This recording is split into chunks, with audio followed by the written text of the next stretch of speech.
out, for participating with us, for sharing with us. You know, we started these virtual community meetings, like we said, last year when COVID had started, and one of the things that we wanted to kind of bring out is it's been about a year into this, and we want to extend gratitude to our partners, to our team members, to our property management team members, to our health and social services team members.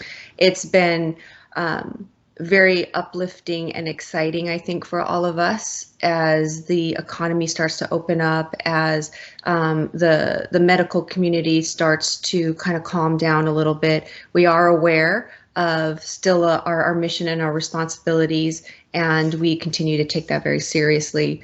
I did want to take some time out in just a moment to call out a couple of very special people to the community and the trust. But again, this year there was a lot of high hopes in moving forward and making sure that we focus on the right things, that we serve our residents, that we collaborate with our partners, because coming out of such a tough year, we really have kind of coined the phrase of, this is kind of the focus after the focus, or the fight after the fight.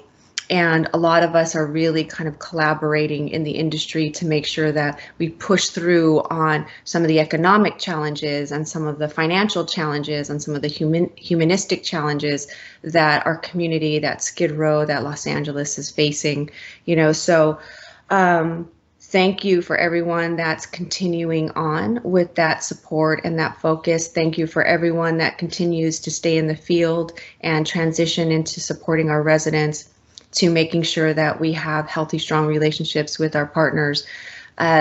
We did experience, a couple of losses, in the last couple of weeks that we are working hard to get through. We had a virtual memorial and a service for one of our own. We lost a case manager that was extraordinarily influential and impactful by the name of Keisha Claxton. And just last week, we lost an industry and a community influencer by the name of Ruth Schwartz, at Shelter Partnerships. And that was both of them, independently, one for Skid Row Housing Trust, one for the community at large. Very big losses that we're experiencing, in 2021.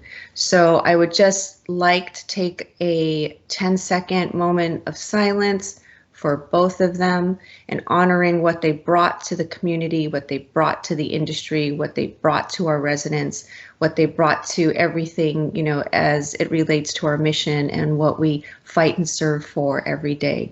So if we could just observe 10 seconds of silence, for both of those women, would be appreciated.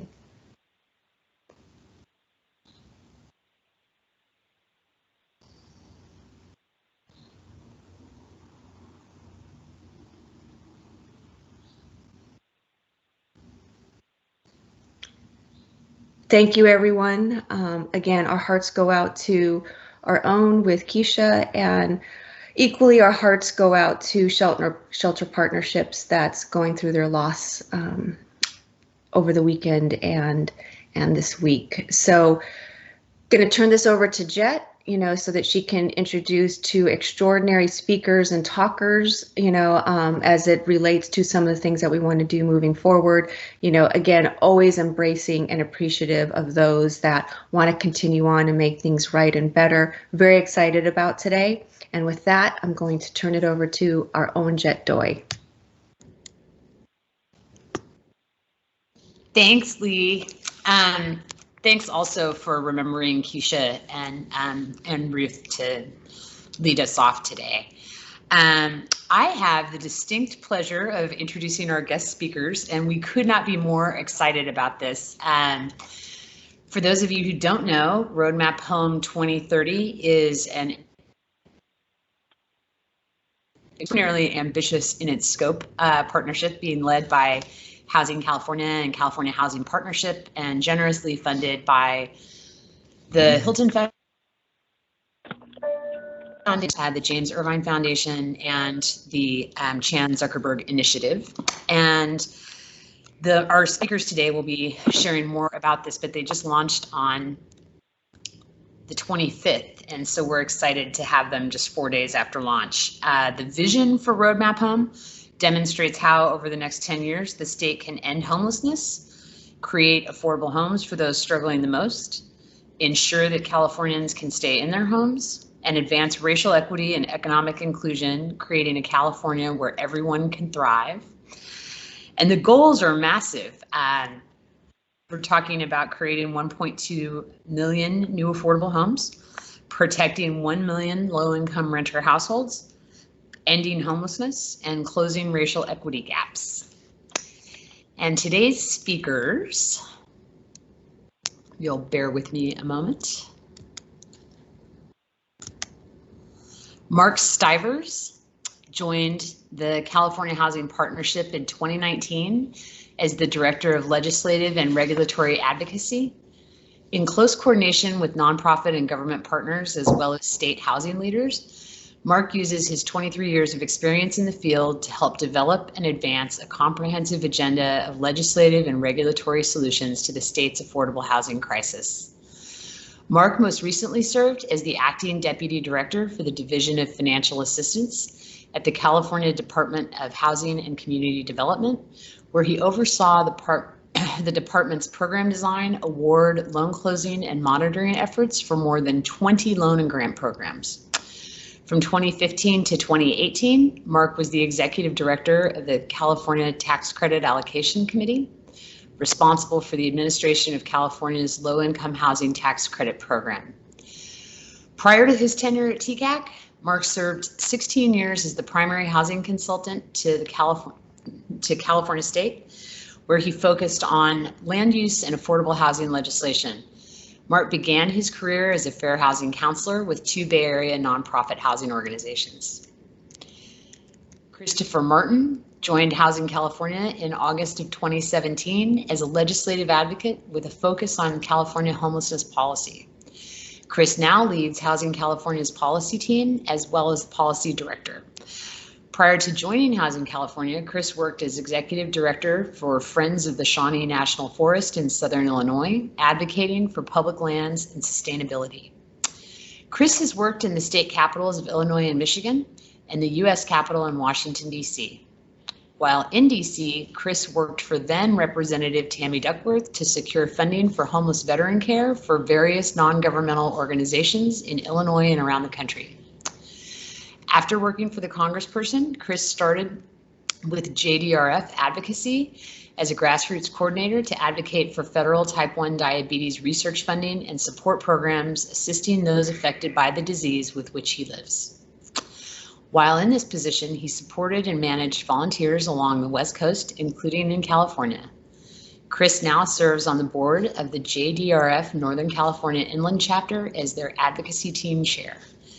And with that, I happily turn it over to today's speakers, Christopher Martin and Mark Stivers, to help us all learn more about Roadmap Home 2030.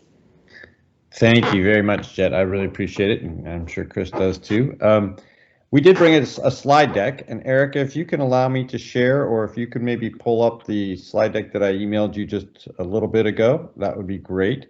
Luckily, Jet actually have covered our first 2 slides, which is sort of what is the vision of the roadmap and the goals.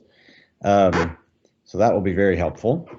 Yeah, and then if Erica, if you're going to do it, if you can just maybe advance to slide 1 so as Jet mentioned, the roadmap really took as its vision, what would it take to solve homelessness and affordable housing for lower income households in California over a 10-year period?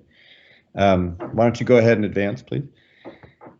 As I was mentioned, it's a very ambitious goal. It includes creating 1.2 million new units of affordable homes for lower income households.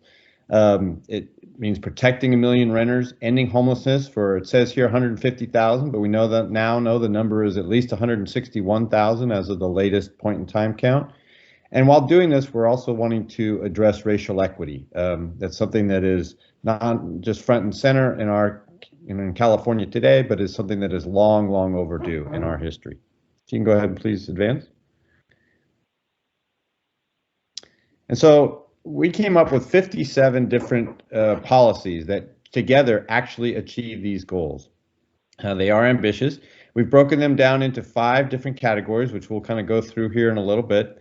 But one is invest in our values. And what that means is, the state really needs to put a bigger investment into affordable housing. If we want to achieve these goals, the state has to be a bigger player in that effort, financially as well as regulatorily.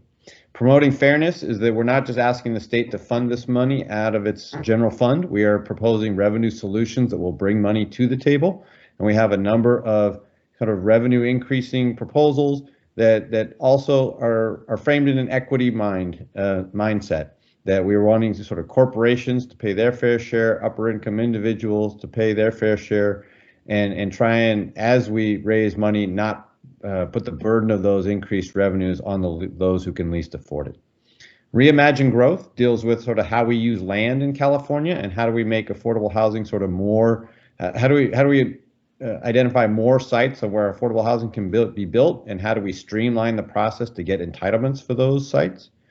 Protecting people means making sure that renters, is essentially keeping people from becoming homeless or falling into a situation where they don't have adequate housing. And it includes renter protections, fair housing, a number of things that make sure that we keep people in place so we don't exacerbate their housing issues. And then the last kind of category that we group things into is creating efficiency and accountability. And that just means that we need to be smarter with our money.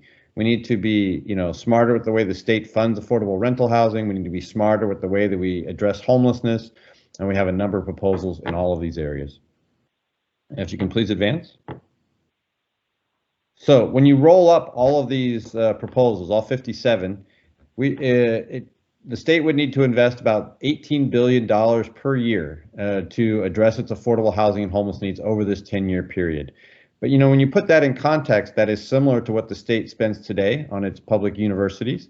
It is much, much less than the state spends on its K-12 education programs. And while it is a big number, it is something that the state has committed to in other areas. And again, as I said, we are proposing revenue solutions as well, so it's not meant to come out of the existing budget. And the revenue solutions that we are proposing would add $23 billion per year, more than enough to cover these additional costs. And obviously, if federal revenues come through in a bigger way under the new Biden administration, the state's share is less large. Please advance.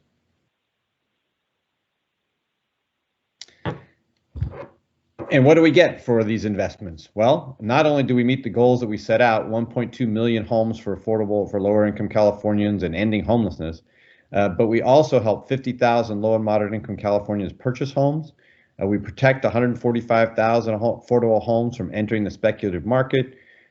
Mostly we are focused on housing for lower income families and individuals, but these proposals would also create more than 500,000 market rate homes. We would help 8 million Californians each year stay in affordable homes, and we would have an amazing impact on jobs, $48 billion in wages and business income, and $14 billion in additional state and local taxes generated from this economic activity. Please advance. So we're going to focus today, as I mentioned, there are 57 policy priorities in here. We are not going to go through every single one. What we're going to do is focus on the top 12 that we thought were 2021 policy priorities. These are things that we are trying to advance today in the legislature. And then we're going to kind of touch on a few other items that are kind of that we picked and choose and thought that might be of most interest to you all here at Skid Row. But going into the ones for this year, 2021 policy priorities, the first is a $10 billion statewide housing bond. I think most of you know that the state's rental housing programs through the Department of Housing and Community Development were funded last in 2018 by Propositions 1 and Proposition 2. They've been funded prior to that with other housing bonds. HCD intends to award all of its funds under Prop 1 and Prop 2 by 2022. And if we want to just keep those programs going, we need to sort of invest further. So this $10 billion bond would provide about 5 years worth of funding for these to continue HCD's programs. The second one is one that Housing California has been working on quite a bit, and it funds the conversion of commercial properties and rental properties into affordable homes. So with respect to commercial properties, that includes things like home key, hotels where we can house people experiencing homelessness. It also includes converting office buildings that are now vacant or underutilized into housing. And it also includes sort of the acquisition of what we call naturally occurring affordable housing, or NOAA. These are rental units that are on the private market. They are not rent restricted, but we can buy them and bring them into a rent restriction so that they remain affordable for 55 years. And to help make this more possible, we are proposing that tenants and affordable housing organizations have the right of first offer anytime that rental property is sold, so that the owners would not be required to sell to, if an affordable entity or a tenant organization offered to buy it and the owner were agreeable to that price, then we would get the first bite at the apple. Please advance. Chris, you want to talk about this one, about shifting savings? Sure, thanks. So at the state level, our state has seen a trend of a lowering population of people in our prisons. And with that comes the less of a need for as many state prisons as we currently have in terms of capacity. And so the state, there was an analysis done by the Legislative Analyst Office, or the LAO, that showed that our state could close up to 5 prisons over the next 5 years because of that declining prison population. And as a result, of course, that would mean that our state would realize some cost savings from that and not needing to operate those prisons any longer. And so what we are proposing is, in this policy, is to move those savings over to be used for housing and services for formerly incarcerated people that are experiencing homelessness, to ensure that they can re-enter into out of prison, into a housing unit with services, workforce development, everything they would need to be successful, and we can use existing dollars that that our state is seeing saved by funding that program. Great. And then I think most of you know that the other way that we fund affordable housing is not just through funding programs of the Department of Housing, but also with low-income housing tax credits from the Tax Credit Allocation Committee. The state, for the last 3 years, has invested an additional $500 million per year in those low-income housing tax credits, and we are wanting to make that a permanent allocation, and that would really get us that would get us much closer to our goal. Please advance.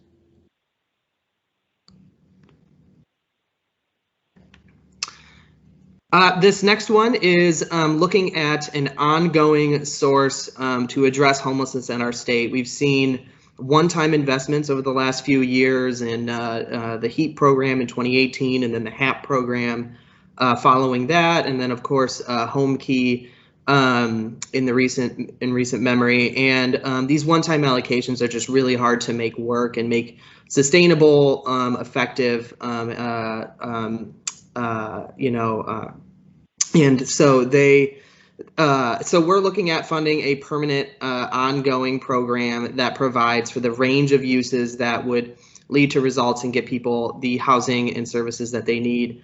And so what we are proposing is a $2.4 billion allocation annually. And this can be done through, as Mark talked about earlier, we have some revenue sources we talk about. And one of those here is restoring our corporate tax rate to what it was previously in the 1980s, as well as closing a corporate tax loophole called GILTI. And through that, we could fund this this program in an ongoing manner and achieve some scaled results as it relates to homelessness. And this is related to the Bring California Home campaign, which is a coalition of folks behind this effort, and a bill in the legislature under AB 71 from Assemblywoman Luz Rivas.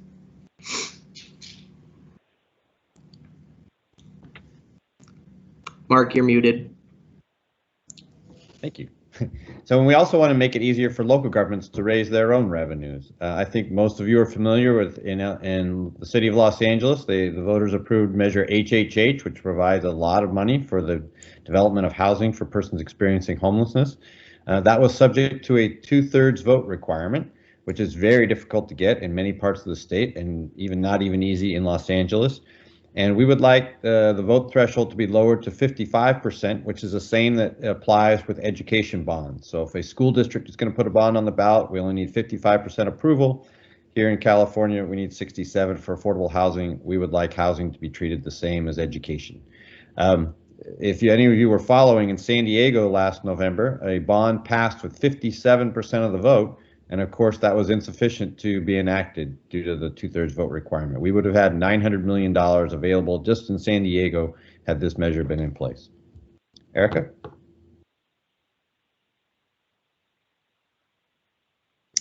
So this next item deals with zoning. I think, as a lot of you know, local governments are a little bit resistant to zone land for multifamily housing, particularly at higher densities. And the idea here is to focus on opportunity-rich neighborhoods, those areas that are, with good transit access, good jobs, good schools. Focus on those areas, and in those areas allow greater density than is currently allowed, and particularly near transit. And the idea is something along the lines of, allow 3 stories anywhere in an opportunity-rich neighborhood and allow 7 stories near transit in an opportunity-rich neighborhood. And these development at these levels would then be by right. It would not require local government approval, and that would significantly affect the amount of land that is available for housing and affordable housing, and it would incentivize developers to create both market and affordable rate units without public subsidy. And this when we mapped or when we tested this with some economic consultants, they found that this alone creates many of the 500,000 market rate units that would be created in the roadmap, and more than 100,000 affordable housing units without public subsidy. The next item here is to also increase the amount of land that's available for affordable housing, and the idea here is that in areas that are zoned for commercial or mixed uses. Some of those don't allow residential at all now. Some allow residential, but you have to get a discretionary vote from the city or the county government. And the idea here is to allow residential housing by right in any commercial or mixed use zones, so meaning without any discretionary approvals, if at least 20% of the homes are affordable to lower income households. And again, this would incentivize the private market to provide affordable housing without public subsidy, but it also allows affordable housing developers who are using public subsidies, gives them a much easier way to find and get entitlements for the land where they'd like to build. Erica? I think many of us know that the California Environmental Quality Act, CEQA, is sometimes used by project opponents to kill projects. They can either, a lawsuit and delay of a couple years will often mean that a project sort of goes away and loses its financing. And the idea here is to create an exemption from CEQA for 100% affordable housing developments. And then, Chris, do you want to take on the next one? Sure. So as everyone's paid attention, I'm sure, to AB 3088 and SB 91, in light of an emergency like the pandemic we are dealing with now, but also our state deals with, many other emergencies, including major wildfires, where, there is necessary work to be done around keeping tenants stably housed. And so the idea here is to provide and create a new kind of program or policy that allows, in light of an emergency, a specific renter and small landlord resiliency program that, in any kind of an emergency, say we, God willing, we have another pandemic or something of that nature, that is, this would be something that wouldn't have to be negotiated. It could be quickly turned on and off in times of emergency, so that we can make sure that people can remain stably housed in light of those emergencies. Erica? Okay, and then the idea, this next item deals with more when we have natural disasters. So think of the fires that we've had in the recent years, but as we all know, fires have just been the most recent. California is subject to flooding, earthquakes, other types of natural disasters. And often when a disaster occurs, the federal government will come in with a significant amount of money to rebuild, but it will take 3 or 4 years for that money to actually hit the street. And, the people who have suffered from a disaster really can't wait that long. So the idea here is to have the state bridge that time period and make money available immediately for disaster reconstruction, and then get reimbursed when the federal money comes through, so that money is available for the next disaster, sort of like a revolving loan fund. And then the bottom one here has to do with how the state administers its housing programs. As Jet mentioned, when I was at HCD, I oversaw 23 different programs. Frankly, that's crazy. You all on the developer side know that better than I do. You're applying, 5 or 6, 7, 8 different programs to get the full financing that you need to move forward. That's a lot of time and a lot of expense goes into that, and a lot of risk. And so the idea here is to create a one-stop shop at the state level so that all state resources, be they tax credits, tax-exempt bonds, soft loans, are available at one time and in one place.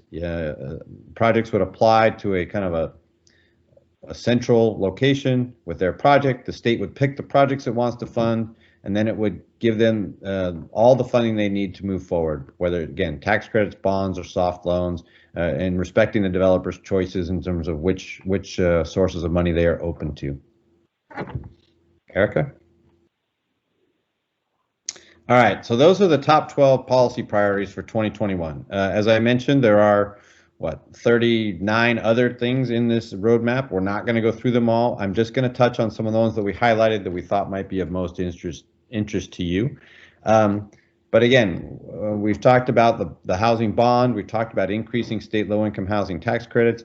But at the end of the day, if we're going to meet these affordable housing goals, the state just needs to increase funding for the affordable housing programs it currently has, primarily the multifamily housing program. And it needs to invest in those things, not just from the capital, but also the operating subsidies. As you all at Skid Row know super well, when you're serving folks experiencing homeless or even extremely low-income households, the rent often doesn't even cover operating costs, and the state needs to recognize that in all of its programs. We also need to take care of the developments that we already have, right? We have affordable housing that's in need of rehabilitation, and as we, strive to meet this massive goal for new construction, we can't leave behind the projects that we already have. We need to be funding and preservation as well. Erica? Chris, do you want to take on some of these? Oops, I think you're muted all of a sudden. Yeah. Yep.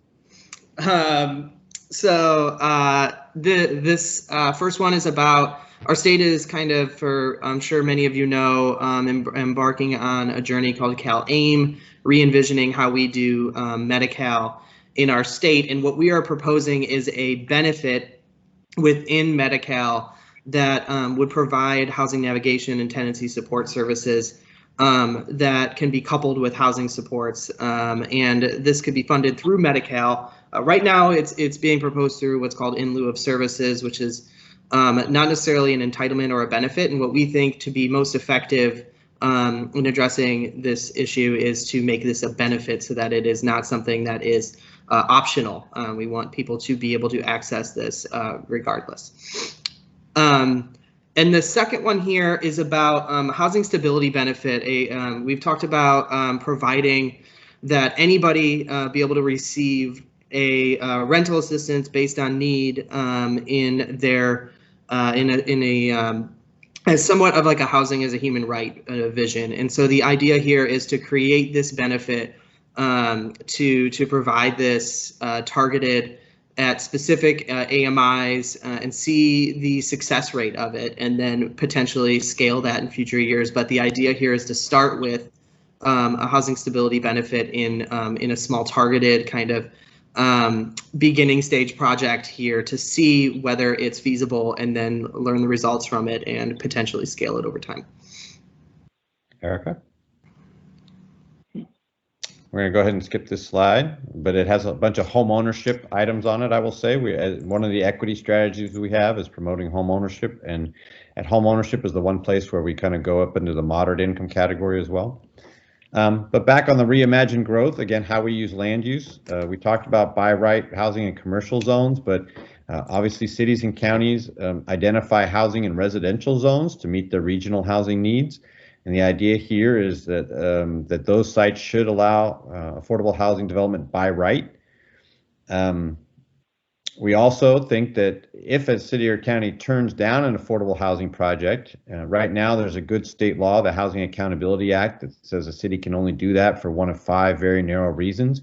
But if they nonetheless violate the law, a developer has to go to court, and that can often take a couple years, and most developers are just not willing to do that. So the idea here is that if a city illegally turns down an affordable housing development, the developer could appeal to the state, and the state could overturn that local decision if it found it in violation of the law. So it'd be a much quicker, more efficient, less costly process to get projects approved when the local government is standing in the way.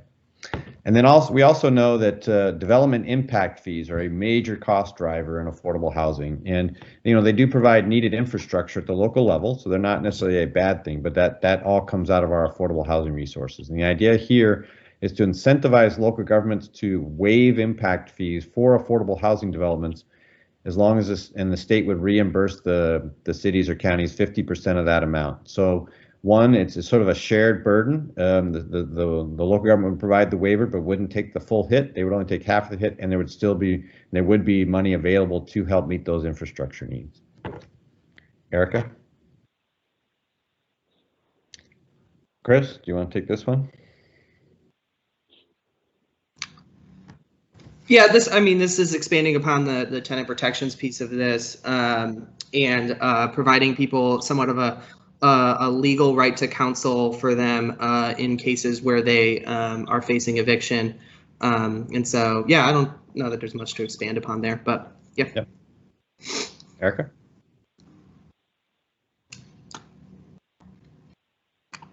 Do you want to take this one, Chris, as well? Sure. This one deals with barriers that people have to accessing housing. I always think of ban the box, but there are a variety of other ways in which people are screening and accepting tenants that is very discriminatory and exclusionary. And so the idea here is to remove those barriers for people to access housing. So yeah. And for you in LA, it's probably also relevant to know that in the roadmap we are suggesting that we repeal the Costa-Hawkins rule, which prohibits the city from expanding on its rent control provisions, and also address the Ellis Act, which allows property owners to just take their properties off the market, and then low-income people in rent-controlled units are often displaced. So those are both things that are particularly relevant in Los Angeles. Erica?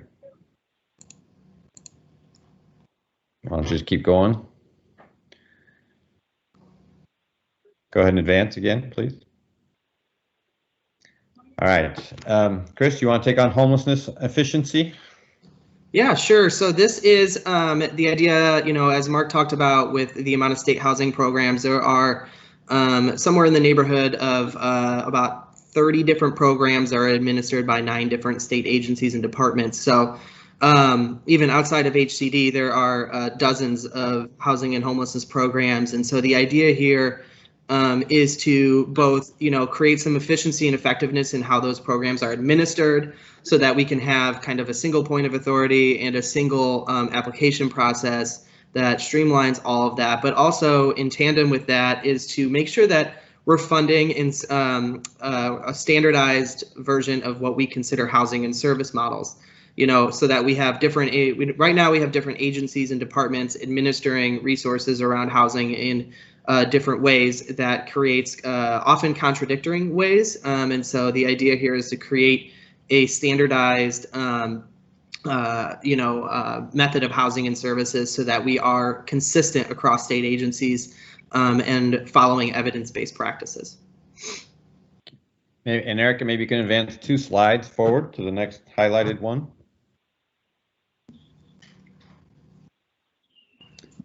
Chris, you want to talk about discharge policies?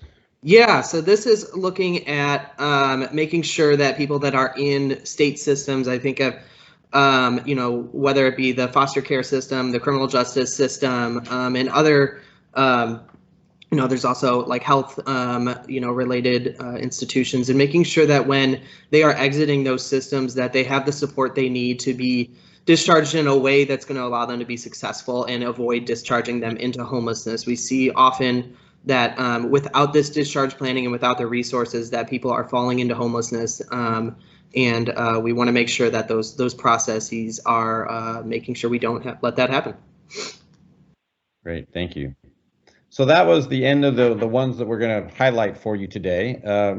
Erica, you can kind of scroll slowly through the next 3 slides. And what you'll see, the next 2 slides have, I think, 8 or 9 revenue proposals that we are promoting in order to help fund these developments and, as we said, achieve equity at the same time. And then go ahead and advance. And then the 3rd slide is federal interventions. Maybe one more. Federal interventions is just, again, this plan is largely focused at the state of California level, on the state government. But there are things that we need from the federal government really to make all this work. And one is unlocking low-income housing tax credits. I think you all know right now that we are not only oversubscribed for 9% low-income housing tax credits, but we are also oversubscribed for the tax-exempt bonds that are the gateway to 4% low-income housing tax credits. And we need the federal government to sort of open up those gates a little bit wider if we're going to be able to sort of employ state funding in the most efficient way possible. We need more housing vouchers as an entitlement for low-income households. We need the housing authorities to be able to project base more of those vouchers so we can use those vouchers to finance development. And then, just more broadly, we need income safety and support nets. So not so many people have limited incomes that make housing unaffordable to them, as well as sort of emergency rental assistance for renters unable to pay rent, which obviously in today's pandemic times is extremely critical, and we're very thankful for some of the resources we've gotten recently. So with that, Erica, you can move to the last slide. And again, all this work was put together by Housing California and the Housing California Partnership. We had great partners and funders, as you'll see here on this slide. But this leaves us 20 minutes for discussion, questions, and dialogue with you all.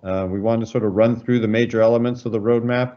Again, tell you about the goals that we have of meeting housing and homelessness needs over a 10-year period. And we are now we're moving to the implementation stage, and we would love for Skid Row to both endorse the roadmap and to just share it in your social media and whatnot, and get the word out about this plan and how the need for a 10-year plan.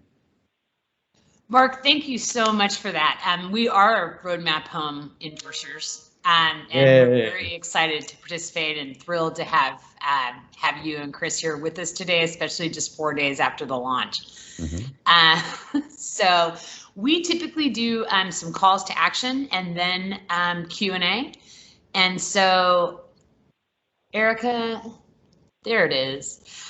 We have really the same calls to action to support our work here in Skid Row and elsewhere in the county. And we are still very much overwhelmed by COVID-19 response and management, and you can always contribute to our COVID-19 relief fund. And then joining our mailing list is an important action that you can take yourself or recommend for a friend. And with that, I'd like to get into Q&A. I have a question from David Waite, who's a partner at Cox, Castle and Nicholson, Skid Row Housing Trust board member, and the chairman of the Land Use Leadership Committee for the Urban Land Institute on Homelessness. David? Oh, thank you, Jet. Appreciate it. Chris and Mark, thank you for that presentation. It obviously quite comprehensive and a very ambitious set of goals and policy objectives for our 10-year time horizon. I guess I have 2 questions. One, given the scope and breadth of the policy initiatives that are being recommended for pursuing, if you were to prioritize on a shorter near-term basis, say for the balance of 2021 and perhaps into early 2022, what would in your view be the major impediments that we have both in the affordable housing as well as the homelessness area that are really impediments where we could prioritize one or more of the key policy initiatives to say these are really the key areas that we want to focus on for the first year? And my second question would be, have you given any consideration to kind of a redevelopment 2.0 reboot with the idea that a lot of the sites that are available are within the public domain and unlocking those sites for both affordable housing and for homelessness housing types, whether they're permanent supportive or bridge or temporary shelters, and using the redevelopment tools to incentivize the private sector to come in and take advantage of redevelopment or a new redevelopment paradigm for using those sites that can be put to those uses. So two questions, and thank you. Yeah. In terms of prioritization, I mean, in a nutshell, I would say sort of the financing tools, particularly the bond this year on the capital development side, in terms of being able to build more affordable housing, and the land use structures, allowing housing by right in commercial zones, for example, is sort of a big priority. Those are two that we're really sort of working on this year. And then Chris will talk more about, their vision of really need to raise money for providing the services and operating costs for homeless housing. Yeah, I'd agree with Mark. I will say we did release, as Mark previewed in the beginning, 12 policies that we envisioned prioritizing this year. And so that was released in January, I believe, late January. And so those were like the 12 that we envisioned being the first kind of, hooray into the roadmap. But I would agree with Mark. I think we really need to start funding at scale. Otherwise, we're never going to achieve these results. And so I think that's one of the biggest, hurdles in the short term is getting that funding scaled up, especially when we have such a large surplus and such a large amount of resources coming from the feds in the short term.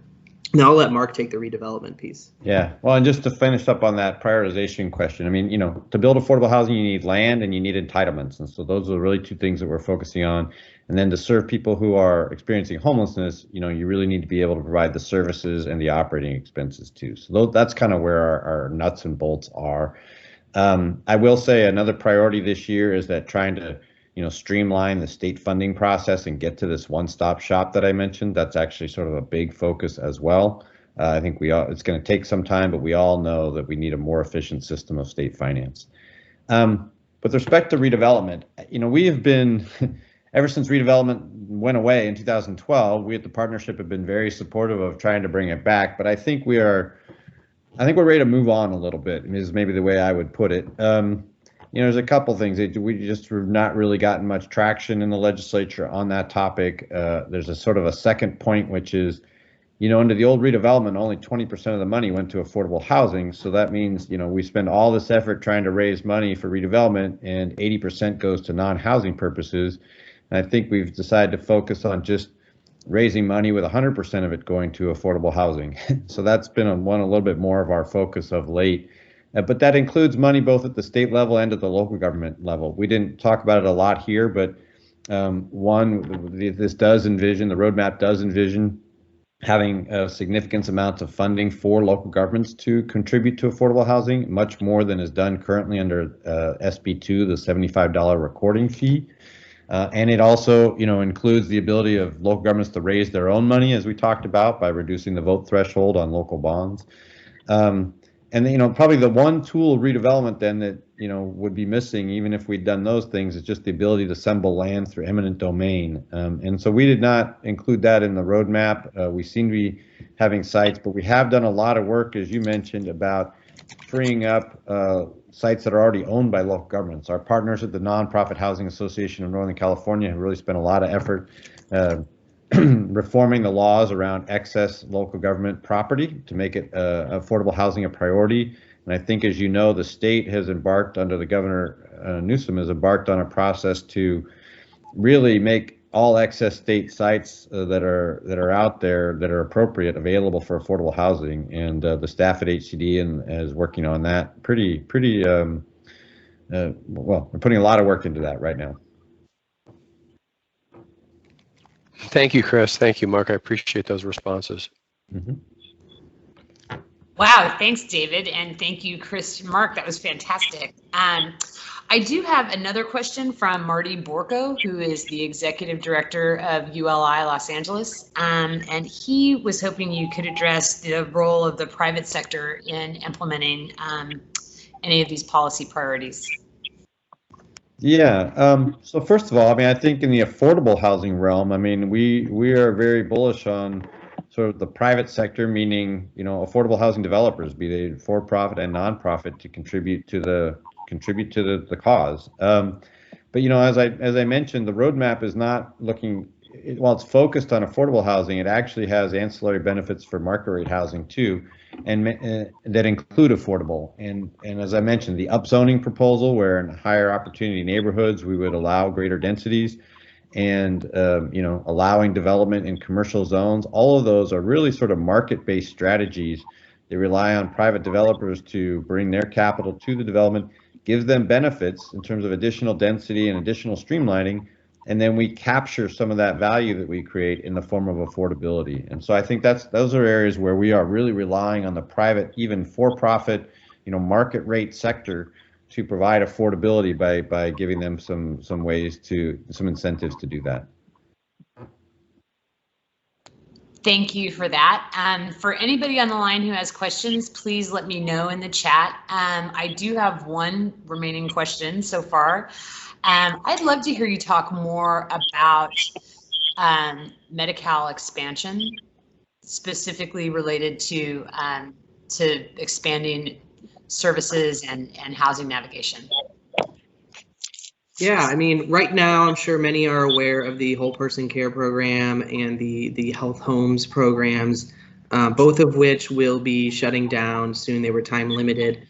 And as the state has been looking at an overhaul of Medi-Cal more generally, we have talked about how these services could be best used to address the needs of people experiencing homelessness. And so, you know, the idea here is, and what they have right now is, in lieu of services, which is it provides us those services. We talk about the housing stability and tenancy services, but it's optional. It's not necessarily a requirement to provide those services for people experiencing homelessness. There is some incentive, you know, in it to provide those services, but we really think that to make it effective, it needs to be a benefit. It needs to be a right for people experiencing homelessness to be able to access these services. And you know, to Mark's point, on top of, you know, to provide housing for people experiencing homelessness, we really need those services. We need the housing stability and tenancy support services.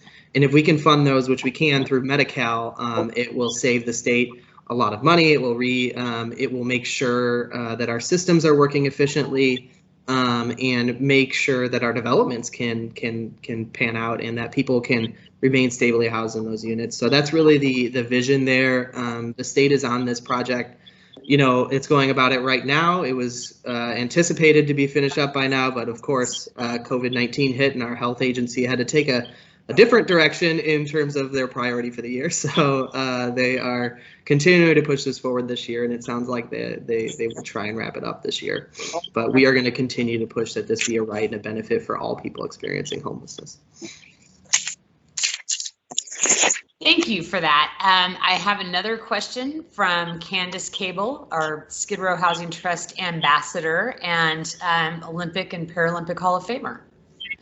Wow. Hi, everybody. Thank you so much for this presentation. And really, I hope so much of this comes to fruition. It's going to be fantastic.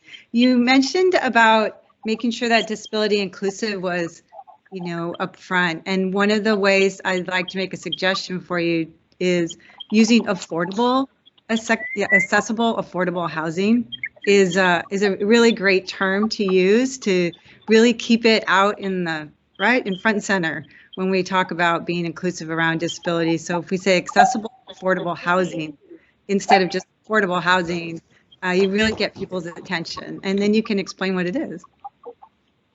Great. I will take that as a word from the wise. So thank you for that. And I think, as you may well be aware, the Tax Credit Committee for years has required that 10% of its, I'll come back to this, affordable housing units are accessible.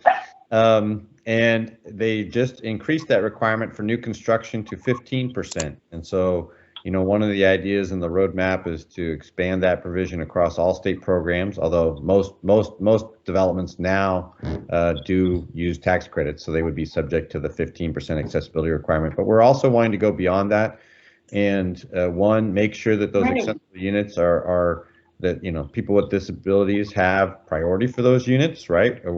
We have a lot of units that are accessible now, but we haven't matched them with people who need them very well. So we want to work on that. And also in the roadmap talked about sort of having like regional wait lists, so it's easier for people to get access to affordable housing. Right now, it's often sort of word of mouth, or it's, you have to kind of be in the know to be able to access affordable housing. And, we really need to make that more equitable to all folks, including those with disabilities, so that we can, match people as best we can with their needs. Yeah, this Candace, thank you so much, Mark, for saying that. And by just saying accessible, affordable housing, every time you talk about the affordable housing, it's really going to put that more front and center for everyone. Mm-hmm. So really appreciate it. Thank you. Thank you, Candace. And Chris and Mark, thank you both so much. It was exciting to have you here today and to be able to share Roadmap Home 2030 with our community. And for everyone, if you haven't had a chance yet to check the website, it's roadmaphome2030.org and launched last Thursday. And the Take Action functionality is fantastic.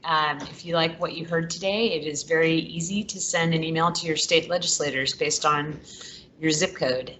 So I hope everyone will consider joining Skid Row Housing Trust and supporting roadmaphome2030.org. Mark and Chris, do you have any final thoughts? Yeah, just thank you for this opportunity. We really appreciate the chance to talk to your members and staff and your friends out in the community. It's been a year and a half of work to get to this stage, so we're very happy to have launched. We're now even more intimidated by the fact of implementing all this, right? So that's a strategy for the next 10 years, and we're going to get to it today. We're starting today, so we appreciate your partnership in that. Thank you so much for being here. It was an absolute pleasure to have you. The chat is blowing up with grateful employees who enjoyed your presentation. So we appreciate your being here with us. And everyone else, I will look forward to seeing you next month at our virtual community meeting. Thanks. Thank you, Jet. Thanks, everyone. Thank you, Erica. And yes, thank you all, Skid Row. We appreciate it. Thank you.